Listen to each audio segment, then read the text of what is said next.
next and see how the internet did react to the 2-2 draw against Bournemouth. And first up is Blue Deer, just with a few love emojis, with Sonny, with Van der Ven and Lucas Bergvall. Lovely moment after the end of the game. I'm sure they're happy to have Van der Ven and Romero back on the pitch. You can see that, which is really, really, really nice. But yeah, I'm sure there's a bit of disappointment we didn't win the game, but at least they're getting back to full fitness, and we know how big players they're going to be till the end of the season. So great to have them back on, and Sonny showing them some love. Paul O'Keefe says, only 15 players in the history of the Premier League have scored more goals than Son Heung-min. How mad is that? That is mad. That's a mad stat. Only 15 players. Bona fide Premier League legend. The guy's a legend. The guy's a legend. And Not I just a feel Tottenham legend, though. I feel so bad. I just feel so bad that he plays for Tottenham. Yeah, pretty much. I'm so sorry, Sonny. Such a top quality player, and he's going to end up his career with nothing. I mean, apart from the Europa League this season. Yeah, right. He's going to end his career with nothing. Like, Kane was lucky he got out when he could, and he could potentially win the Bundesliga. It looks like he's going to win the Bundesliga this year, and maybe even the Champions League. But Sonny, I just feel so bad for Sonny, because he literally put all his eggs on the table when he signed that new contract under Nuno. Eggs on the table. Yeah. Yeah, he did. And he put all his eggs in the Tottenham basket. And unfortunately, that basket isn't paying off at the moment. The price for loyalty, huh? Paul O'Keefe as well says, he came on, hit the post, won a pen and scored. Would you like him to pop round and make your tea? What do you want? That was a response to someone saying he's been awful. Saying Paul O'Keefe said that comment about 15 players in history. He said, except yet again he's been awful. So Paul O'Keefe, I just can't stand this constant digging out of Son. These people who make fail comps of Son, like, what are you doing? I've never seen one. Yeah, for the last few games, people are just like basically picking out all his worst moments, making compilations. You can literally do that for any player. 100%. And I don't understand why the need to dig in on a player who's been so loyal, who's our captain, who loves the club so much, who's still a quality player, and you feel the need to kind of dig him out for some reason or try and kind of make him seem rubbish and like try and put him down. I don't get it. I just don't get it. It's mind-boggling to me. Why would, of anyone, Sonny doesn't deserve that treatment. He's like the last person in the world who deserves that treatment. I don't understand why anyone would want to treat him that way and want to treat him like he's not wanted here. It's ridiculous. And then you got certain man as well, like digging into Son every week and heralding Emerson Royale as the king of football. Don't understand. I mean, I've never seen something so muddy before in my life, where you basically will stick up for Emerson Royale in anything that he does and then berate Son week in, week out. It makes no sense whatsoever. Yeah, baffling. Zeus 1882 says, did love that Son pen though, ice cold, no fucks given. Yeah, absolutely. And that was it's good, because he missed a penalty against Wolves, and I was a bit worried, is he going to come into this with a bit of nerves? Is he going to slot it away? But calmness personified. Didn't even think twice about it. Lovely little dink, and send the keeper the wrong way. That Tottenham feed says, no other midfielder in our squad is matching that young man's performance levels recently, playing way beyond his years and experience. That is so spot on. Yeah, and this guy is getting better and better and better. I'm just absolutely loving Bergvall. He's so great to watch as well. This guy, we've done so well to get him, honestly. We have done amazingly, and he's really developing like I wouldn't have dreamed. If you were telling me he'd be playing like this at this stage, I wouldn't have believed you. I think he's been outstanding. I think it's been a phenomenal first season so far, and this guy is a real star in the making. Really believe that. Would you say he's our young player of the year at this moment in time, or would you give it to Archie Gray? It's between them two, isn't it? I feel bad for Gray, because as much as I love him and I think he's done brilliant, he's just, because he's playing out of position, he's still a bit limited in how good he's been able to play. Whereas Bergvall, because he's playing in his position, you just see him flourishing. Whereas Gray's playing well under the circumstances. He's not playing like Gray is. Bergvall is playing well for a midfielder in the Premier League. Yeah. Like Gray is playing well because he's playing out of position, but as just a Premier League centre-back, he's actually not been great, but he's been great under the circumstances. Yeah, no, I agree with that. And yeah, Bergvall. If I would have, do you remember how excited we were when we signed him? Mm-hmm. And we thought, yeah, in a couple of years, this guy's going to be a decent player for us. But he's been incredible right Mad. now. The development has been quick, and he's really taken to the Premier League. Physically, he's just ready for it, isn't he? Now take on all comers, bouncing off players, and the quality he has. This guy is an absolute star. Yeah. Hotspur Report says, great to have you back, Mickey. And it really was great. The stadium was buzzing to see Mickey van der Ven back on the pitch yesterday. And great to see his marauding runs. I would have liked to see it a bit less yesterday, to be honest, because wanted him to ease his way back into action. But look, it was good to see them. He's got to run at some point. Yeah, I know. But everyone's like, don't run, don't run. It's like, I know. He's got to start running. He can't just go through his whole thing. Like, it just fills you with so much anxiety when you see him run. But yeah, let's just hope we can get a good performance out of him on Thursday night. For sure. And hopefully he's now fit to the end of the season. That's what we've got to cross our fingers. Hopefully maybe he doesn't go away on international duty and can maybe have a bit of a rest there. Or, I don't know, maybe it'll be a good thing for him to go away and get a bit more game time. And maybe that'll lead him being a bit fresher for us. So it's a hard one to kind of judge. Yeah, I think that will be the case with Couto Romero. Like Romero, I think for the first time, I'm happy for him to go to Argentina for international duty because he actually needs the game time, Romero. I agree. Dave Ellis says, what a breath of fresh air Bergvall was coming on yesterday. Fearless, ballsy, hungry for the ball and busting a gut to try to get things going. I'm not saying he's going to be a world beater, but that was enough to get my respect and have someone in the side I can get behind. He is going to be a world beater. 100%. What are you saying, man? That's the only thing I can't agree with in that comment. Come on, this guy there's so much to be excited about, really. There's so much. Next up, Rising Stars 11. Another glowing report for Luka Vuskovic coming out of Belgium yesterday against Anderlecht. So another top team in Belgium where he's having a top performance in. 14 clearances, 4 box shots, 94% passing accuracy, 31 passes completed, 100% ground duels won, which is 3, 100% aerial duels won, which is 4, 100% successful dribbles, which was 1, and 2 out of 3 successful long balls, which is our rising star, Luka Vuskovic, man of the match. A clean sheet and man of the match performance against Anderlecht. Phenomenal. What a star in the making is. He seems to be impressing week on week and doing that against the best team or one of the best teams in Belgium. No mean feat. No mean feat. And getting man of the match, getting a clean sheet, dominant in the air like he always is. This guy is honestly, I can't wait for him to be in a Spurs shirt. Yeah. Next up is from Lyndon. Change for Spurs says, great to get all the banners on show yesterday at the game, including the 2 new ones. Sunday, the 6th of April, so he's advertising the next protest, which will be against Southampton at home. But the next home game? Yeah. That next home game? In league, yeah. I think so. So these were the banners. There is no passion here. This is purely financial. That's a quote from Daniel Levy in 2001. Built a business. Ariel says he is Spurs. Ariel doesn't know what he's talking about. The other one says, built a business, killed a football club. The other one is, our game is about glory. Levy's game is about greed. And the other one is the 24 years, 16 managers, 1 trophy, time for change. The only thing is, build a business, killed a football club. I don't know if I agree with that. Elaborate. I think, from the footballing point of view, it's a lot better than it was before he took over, isn't it? Kind of feels like we're back to where he is. Really, yeah, right now we are, but it won't be. I don't think we'll stay here for in terms of bottom half. It'll change. We'll be back to, But what you're saying, this used to be the norm, didn't it? Where we are now. Yeah, when we are. Well, yeah, I guess it did used to be the norm for sure. And so now it's the exception. Now, yes, but also you look at it. He built a club into consistent Champions League football. Mm-hmm. Now we've had Champions League football once in the last 5 years, once in the last 6 years. Now is it 5 years?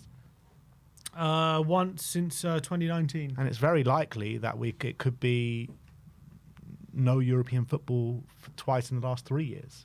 Yeah, and that is clear regression in terms of we've been consistent European football since ENIC have taken to the helm, and like That's my point. yeah.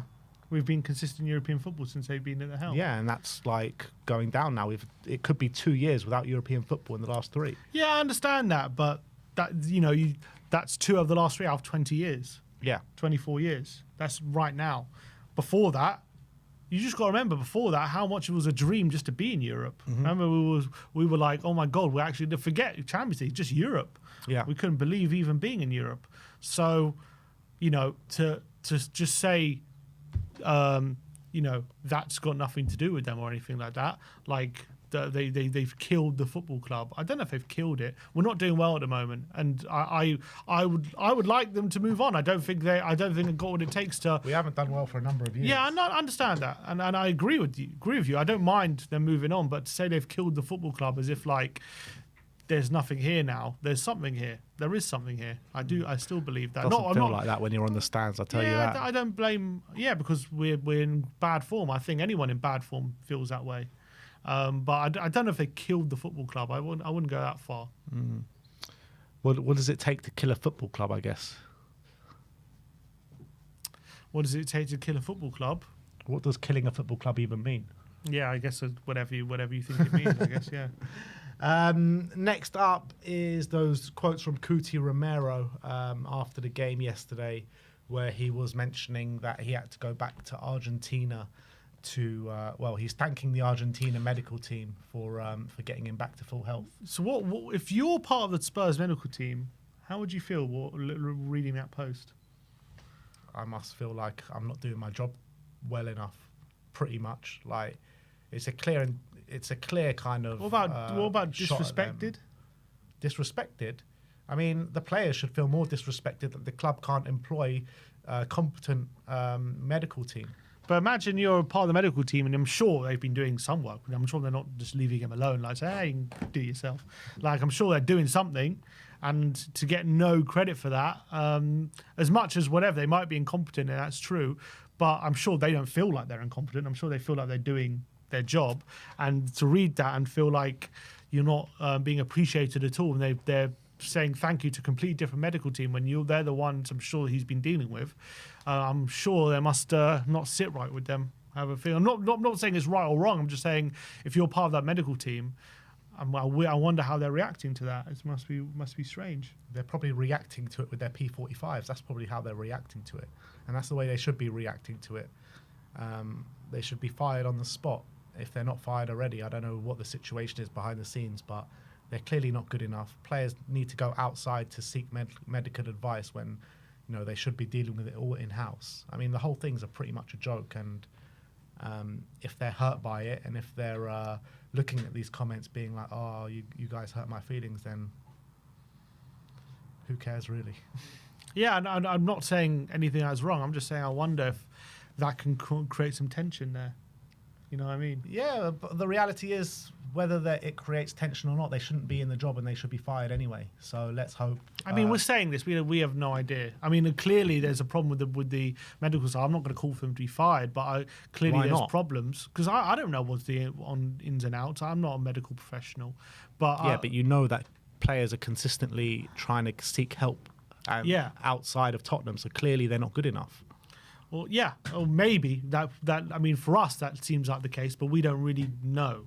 Let's be honest. We're just theorising, and we're just speculating. But for me, if we spend so much money on our in-house medical team and they can't service these players, then I think clearly they're not kind of set up for purpose. But we don't know that for sure.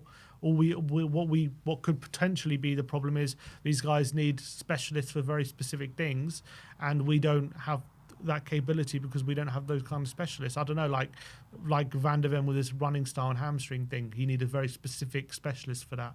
Maybe that's with Richarlison, maybe he needs a specialist. I don't know that. I would theorise that we spend enough money that they should be a specialist in our own medical team. That's what I would think, but I don't know that for sure. Maybe if I spoke to medical teams and they would say it's common practice for most medical teams in all the other grounds, all of the teams, it's always like this, and it's nothing special for a player to go seek external advice. I don't know. Maybe it's nothing special. I don't really know the ins and outs. That's my only point.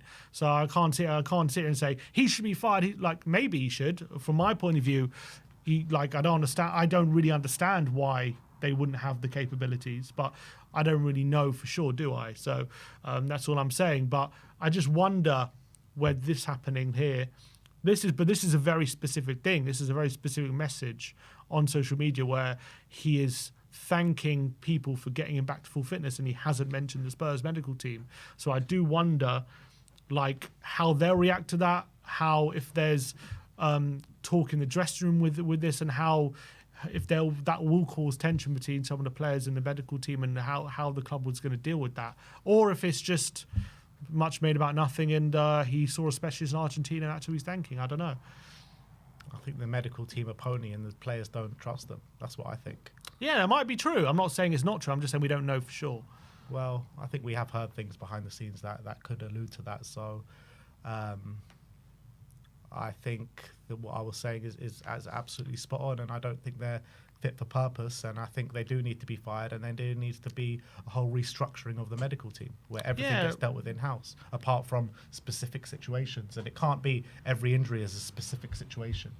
I'm not saying it is. I don't know. You're probably right. If I was to guess, I would say you're probably right. But obviously we're not there. We just don't know. Maybe Romero's injury was a very specific thing. I don't know. I don't know what exactly the ins and outs are. I think Ange makes a good point when he was talking on the press conference before the game, talking about someone asked him about Van de Ven and Romero. Why haven't they played soon? All these different things. Why haven't you brought them in sooner? And he says people like to make all these judgments, but they got 5% of the information that I do. And I think that's true. I think we make all these judgments and assertions, but let's be honest, we really don't have all the information that these guys have. Mm-hmm. And that's the truth. Yeah, it is true. But we talk like we do. Yeah, I know it's the name of the game. I'm just saying, yeah. But when it comes to calling for people to lose their jobs when we only have 5% of the information, I'm just, Yeah, we might have 5% of the information, but again, we have heard things behind the scenes from pretty reliable sources, which I'm not exactly going to come out here and name them, which I know is no help to the viewers, but it kind of does suggest the fact of what we've been saying or what I've been saying. Yeah, that's fair. But that's still not the full picture as well, but still it's only a bit. Yeah, no, but it's a very clear picture from a certain individual from inside the camp. Yeah. SZY Comp says credit is heavily due. Would have been another embarrassment without him today, and that is down to Vicario. And it seems like we're saying this week in, week out. Yeah, obviously the saves in the beginning of the game very much kept us in it, and that was really, really crucial. But again, apart from those two saves early on, I don't remember too many great saves he had to make. Well, the two early on were pretty significant. Yeah, but that can happen. That can happen early on, especially to Spurs. I remember watching Chelsea play Southampton, and first minute, what's his name, Sanchez or Jorgensen, he had to make an unbelievable save to stop Southampton being 1-0 down, but Chelsea being 1-0 down. But doesn't mean that's what that was. You know what I mean? I'm just saying that can happen early in a game, but it has happened a few times. In the last 3 Premier League games, probably if we have another goalkeeper in goal that's not so good at shot stopping, we probably lose them all by... I don't know if we lose the Ipswich game because we ended up scoring 4 that day, but we could have been easily 2 or 3 down early on in that game. Man City in the first half, we could have been out of sight, really. And in this game, we could have been 1 or 2 down in the opening few minutes. Yeah, we have a good keeper. Yeah, exactly. It's not lucky. And that's the point. But it's not lucky we have a good keeper. It's good recruitment. Yeah. Do you say... No one said it's lucky. Credit is heavily due. It would have been another embarrassment. I know, but I just feel like people would imply just because he has to make a few saves that it's always lucky. But he's just good. You know what I mean? It's good also, but sometimes on another day with better finishing, it could have been a different story. But he's consistently making those saves though, so maybe he's just that good. Yeah. No, true. Opta Joe says 26. Today was the 26th different time at the Tottenham Hotspur. That Tottenham Hotspur have been 2+ goals down in the Premier League match and came back to salvage it to at least a point, which is 9 wins and 17 draws, with only Man United doing more so on occasions in the history of the competition, which they've done it at 30 occasions. Wow. Spirit. So we have as much spirit as the great Man United team. Yeah, that's what Fantastic. Felon We're just missing the 13 Premier League titles. That's it. That's all we're missing. We're just missing one Premier League title. Felon82 says Spurs have won 5 home Premier League games all season. Lost 7, drawn 3. We're 2-0 down. Should have been about 4. And Ange says the atmosphere wasn't great.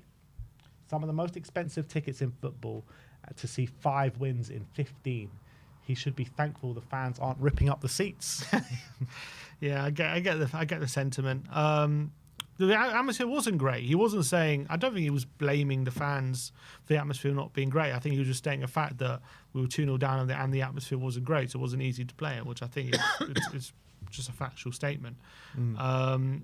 But yeah, I think all the other stuff. He's absolutely right. I think it's 1 win in 10. I think it is at home. 5 wins in 15. 5 wins in 15 is embarrassing, man. It is embarrassing. No matter injury crisis, no injury crisis, that should never be the case. I mean, yeah, for sure. No, well, I'd like to think that anyway. Right, look at the team. Some of the teams we've lost to at home this year. Yeah, Ipswich, there was barely an injury crisis. Leicester, what's the stat with Leicester? They've lost 13 out of their last 14 with 1 win coming at Tottenham. Yeah. Embarrassing, man. Nearly got a point at Chelsea there yesterday. Oh, wow. Lily White Rose says, Sonny has received a lot of criticism, rightly so, only right to the point. Sonny has received a lot of criticism recently, so only right to point out what a massive difference he made in the second half yesterday, causing Bournemouth problems, winning and scoring the equaliser. Yeah, and I think he made a really good impact, and it was really great to see him in that kind of form again, difference between him against RZ in this game was stark, wasn't it? Because RZ wasn't great, and this one comes off the bench and changes the game. Yeah. Next one is from Blue Deer saying, my face while watching the games this season. Literally, that's what the whole stadium Each looks one, like. yeah, I know, it's just depressing. Look at Solanke's one. That was when he first joined. He was like, what the fuck am I joining? Look at Romero's one. God. And Richarlison as well. That was like me the whole game yesterday. When will it end? Carly on You Spurs says, I rate this so highly from Pape. So there's a video, I think it's him celebrating before he even takes the penalty. He's that confident Sonny was going to score. Could have gone wrong there, Pape. He would have been classic Tottenham if he misses and we got counter-attack. Pape still bloody gas to get up and get on the ground. What am I doing? He's that confident, he risked it, and it paid off. Squawk Alive says, Son Heung-min has now scored the same amount of Premier League goals as Jimmy Floyd Hasselbank and more than Robbie Keane. Only 15 players have scored more in the competition history, which is mad. More than Robbie Keane. Crazy. I wonder how many games difference as well there.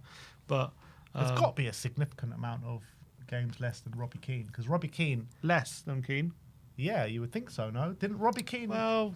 Didn't Robbie Keane play his whole career in the Premier League bar in his stint at Inter Milan? Yeah, but he was kind of done by like 28. Was he? Yeah, because he played Celtic, didn't he, for a bit? Celtic, yeah. Let's see, he's played... How many appearances? What's the total? 349. Well, maybe it is similar. And Son... 328, so 30 less appearances. Still pretty good, and Keane was a pretty good goal scorer. Yeah. He was a pretty good goal scorer, Robbie Keane. Especially when before we saw him to Liverpool, he's consistently getting 20 goals. Yeah, that Liverpool move ruined his career, didn't it? Yeah, completely. Tadare is to do saying, and with this goal, Son has 11 goals and 10 assists in all comps, 21 goals and assists, and he's the leading club GA bagsman. But hey, he's washed. Yeah, absolutely washed. Come on, Sonny. He's still providing so much, and I think he's our top goal contributor now in all comps. So I wouldn't be surprised if he has a good end to the season. He could even hit 25, maybe potentially closer to 30. So let's hope he gets close to that. Kane from the Lane says, successful teams in 23-24 season. Champions League winner Madrid, long-term manager. Europa League winner Atalanta, long-term manager. Prem City, long-term manager. La Liga Madrid, long-term manager. Serie A Inter, long-term manager. Successful teams back a manager. That's why they're successful. Be patient. Yeah, I think it's a fair comment, but it's also you have to realise that these managers, were never 13th. So I think that's also a fair comment. I think also apart from Atalanta, their manager's been there how long now? A long time. Gasperini. Yeah, he's been there very long. All these teams are.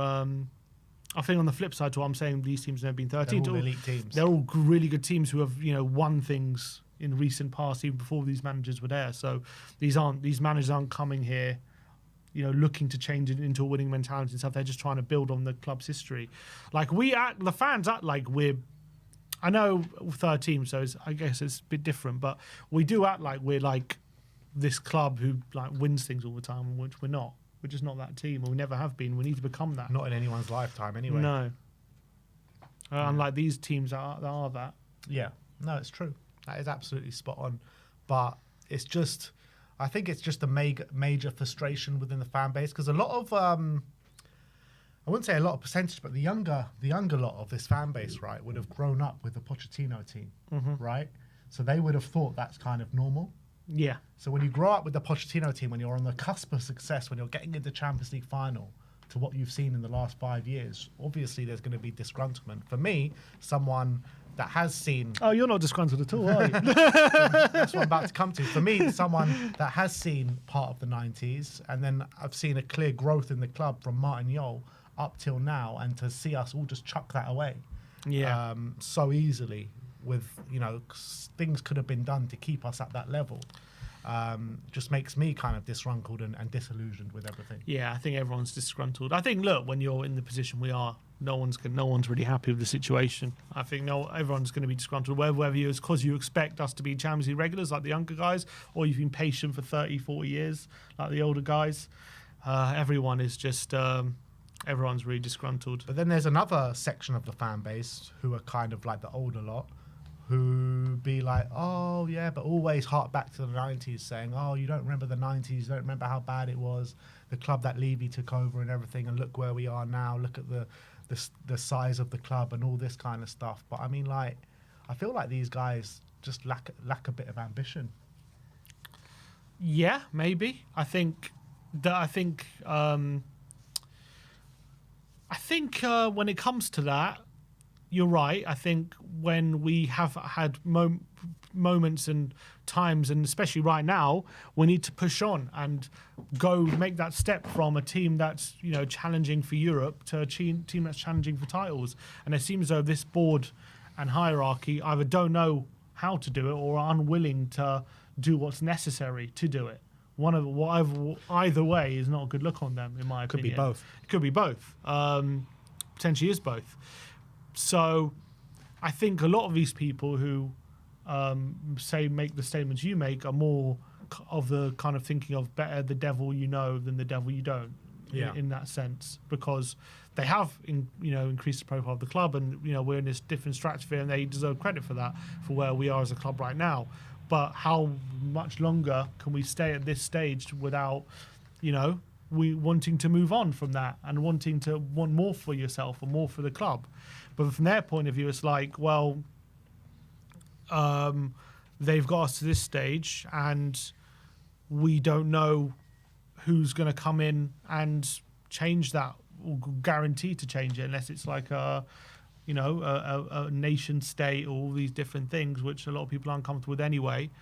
And whoever wants to come in, aren't they going to want to make a profit, most of them, unless you find some unbelievably rich person who's just going to be in it for the glory and not going to be in it for the money? And where are those going to pop up from? They're hard to find. So I understand that as well. So it's a complicated issue.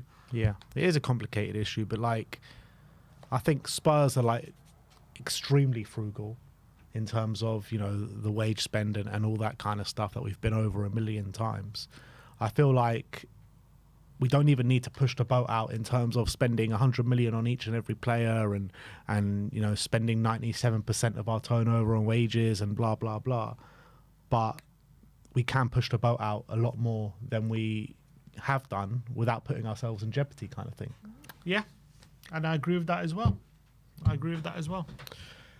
Hugo Films says, the only thing I have to say about yesterday's game, he is our Eriksen regen. I don't care if he goes silent for 60 minutes. He has to play every single minute.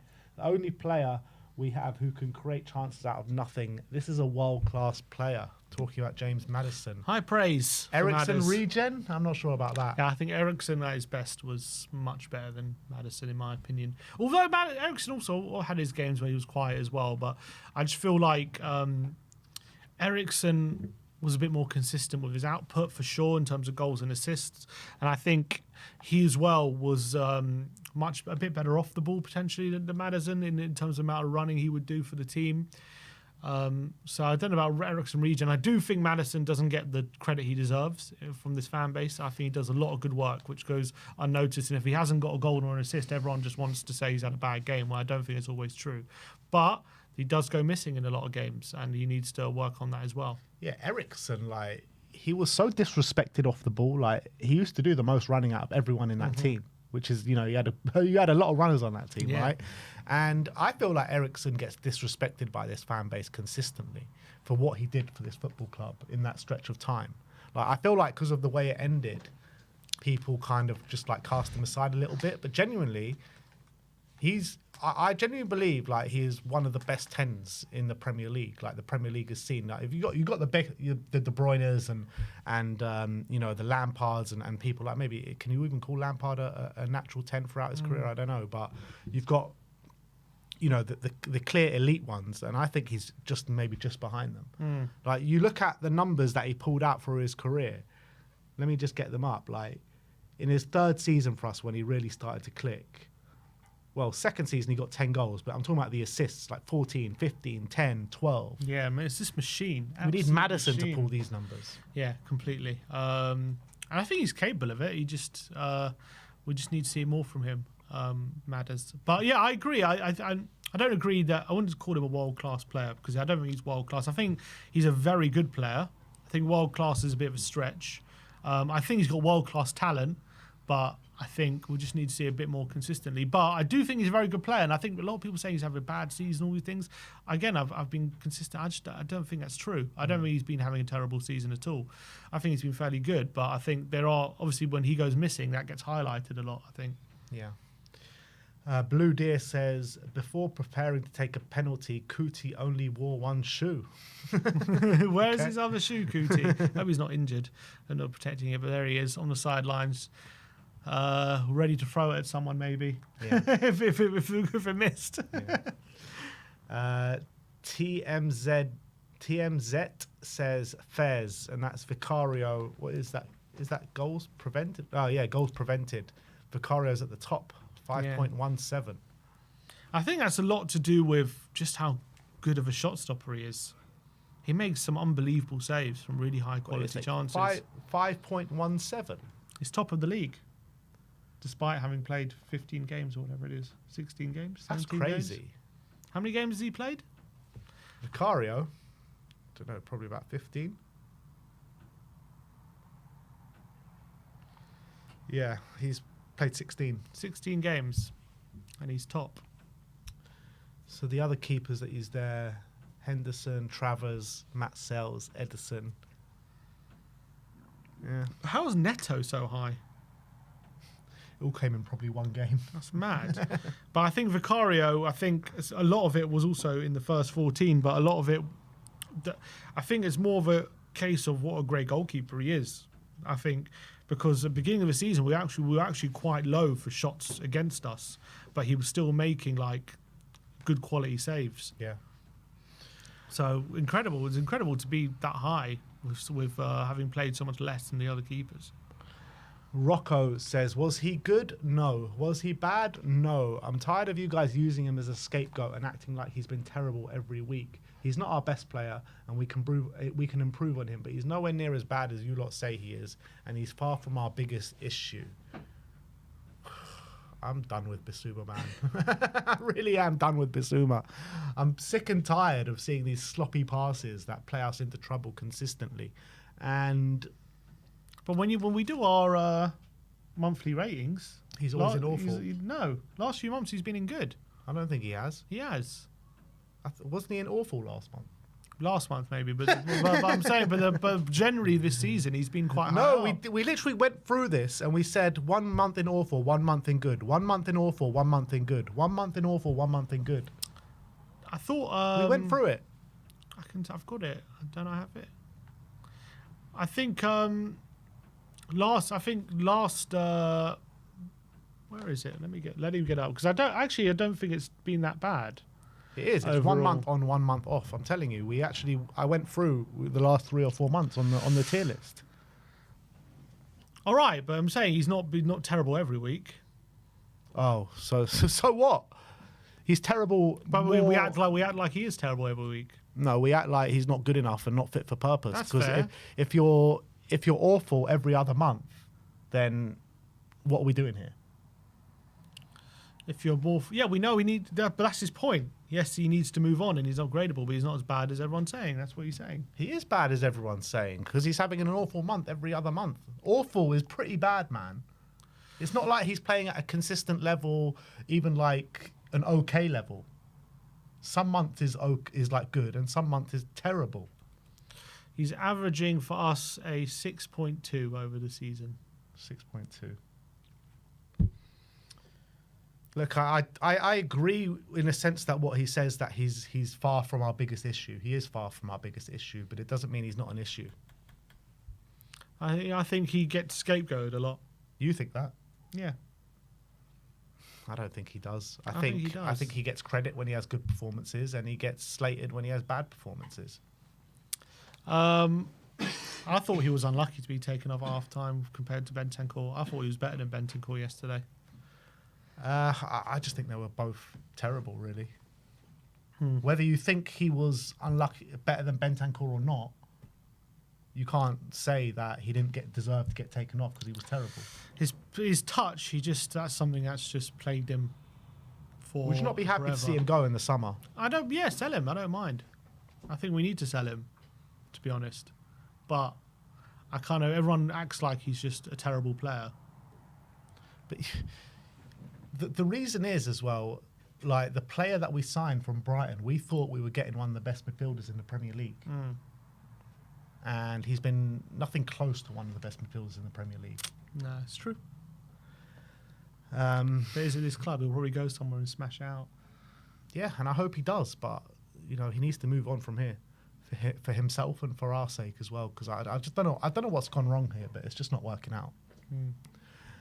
Blue Deer says, thank you, Kepa. Yeah, Sonny going and saying something to Kepa after the game, saying, sorry to do you like that, mate. Yeah, it was a foul. It was a foul. Come on, you know it, Kepa. You know it. He got done. Got done by Sonny. Another one here with the players coming off the pitch. They look quite content. Oh, Dragoshin. Oh, Radu. Still Nice with one. the team. The moment Kuti-son is back. So Romero and Sonny with a nice little embrace after the game. They missed each other. Good to have it back. And look at this. This was Sonny after he scored. Straight away going to get the ball and take it back to the centre circle. Exactly. What does Declan Rice do when he scores an equaliser yesterday? He's apparently they're not going for a title anymore. Apparently. So Declan Rice, he scores an equaliser against Manchester United yesterday. He goes up to the Man U fans, shushes the fans, and goes and celebrates in front of them instead of grabbing the ball and trying to go for the win. We care about more about getting into the top half than they care about getting in the title. Pretty much, yeah.